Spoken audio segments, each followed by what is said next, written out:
We're not talking about banning all guns. We know that guns are not going to be banned outright. But moderate gun control means people who own guns should have to have a license. Guns should be registered. It means ensuring that certain categories of guns are not available to private citizens or to people who haven't had particular training and who are not subject to military or official discipline. For example, high-powered, rapid-fire weapons like the ones that we banned in Australia. If Ms. Peters and the UN can't tell the difference between the good guys and the bad guys, I think we're all in trouble. The fact is, breathing, it's as simple as water quenches thirst. Food quenches hunger. Good people know that a firearm will protect them. It goes back to humanity. I mean, people can tell the difference between criminals and bad governments and Mother Teresa. But let me say this. Ms. Peters, the audience deserves to know the truth. What you're really after is a global permission slip. Your definition of moderate is the most extreme definition imaginable. From your own words, here you are in a CNN interview in October 2003. You want to ban every rifle that can shoot over 100 meters. On CNN, every rifle over 100 meters. That's a football field for people back in the U.S. That's every hunting rifle in the United States. The founding document of IANSA, your very own organization, says, and I quote, reduce the availability of weapons to civilians in all societies. Duck hunters in Australia taking away their pump shotguns. Here's your ad.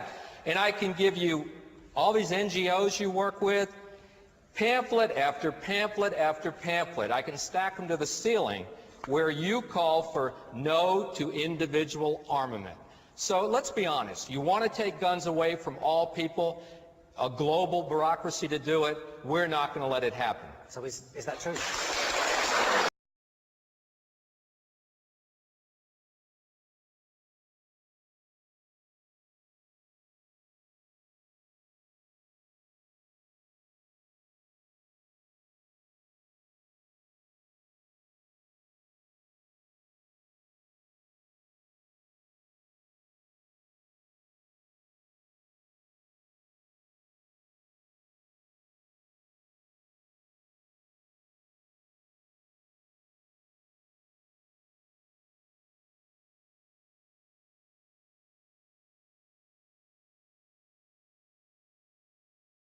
No one will be able to be armed. We will take all weapons. That happened today in this wealthy neighborhood where homeowners had armed themselves to protect their mansions. Residents were handcuffed on the ground. In the end, police took their weapons but let them stay in their homes. Walking up and down these streets, you don't want to think about the stuff that you're going to have to do. Now we can see a new world coming into view. A world in which there is the very real prospect of a new world order. That you understand, I'm not here representing the NRA. I'm not even a member. Okay? Secondly, I'd like to say that in your opening statements, you commented specifically on my testimony, saying that basically it had nothing to do with this issue. And I had to chuckle because then I noticed you had Mr. Brady up here, who was hit not with an assault weapon, but with a .22 caliber revolver. So getting beyond that, a couple of years ago, my parents and I went to a cafeteria in Texas on a bright sunny day. We weren't in a dark alley where we weren't supposed to be. And as you all know the story, this madman drove his truck through the window. And he began shooting. Well, immediately, my father and I got down on the floor and put the table up in front of us. And this guy kept shooting. And you're thinking, what could it be? Is it a robbery? That's the first thing that generally comes to mind. And he keeps shooting. It took me a good 45 seconds to realize that this man wasn't there to commit a robbery. He wasn't there for a hit. He was there to simply shoot as many people as he possibly could. I can tell you that I'm not mad at the guy that did this. As he continued, it was obvious that he was a madman. My father at that point said, I've got to do something. I've got to do something. He's going to kill everybody in here. And he rushed the man. No way. The guy turned, shot him in the chest. He went down, was obviously mortally wounded. For whatever reason, that made the man change directions and go off to my left. Shortly thereafter, someone at the back of the restaurant broke out a window. When I saw what looked like an opportunity to escape, I turned around and I grabbed my mother by the shirt and I said, come on, we've got to run, we've got to get out of here. And then my feet grew wings and I was out the back window.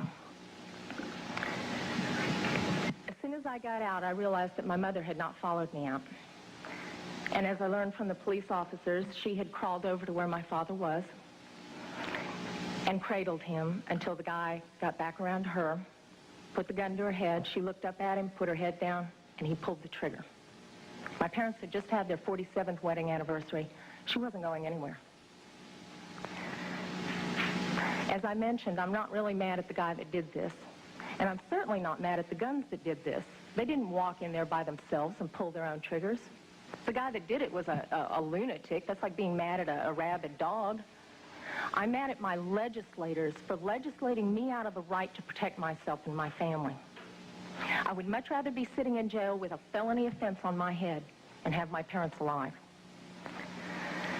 As far as these so-called assault weapons, you say that they don't have any defense use. You tell that to the guy that I saw on a videotape of the LA riots, standing up on his rooftop, protecting his property and his life from an entire mob with one of these so-called assault weapons. Tell me that he didn't have a legitimate self-defense use. Just one final statement. I've been sitting here getting more and more fed up with all of this talk about these pieces of machinery having no legitimate sporting purpose, no legitimate hunting purpose. People, that is not the point of the Second Amendment. The Second Amendment is not about duck hunting. And I know I'm not going to make very many friends saying this, but it's about our right, all of our right to be able to protect ourselves from all of you guys up there.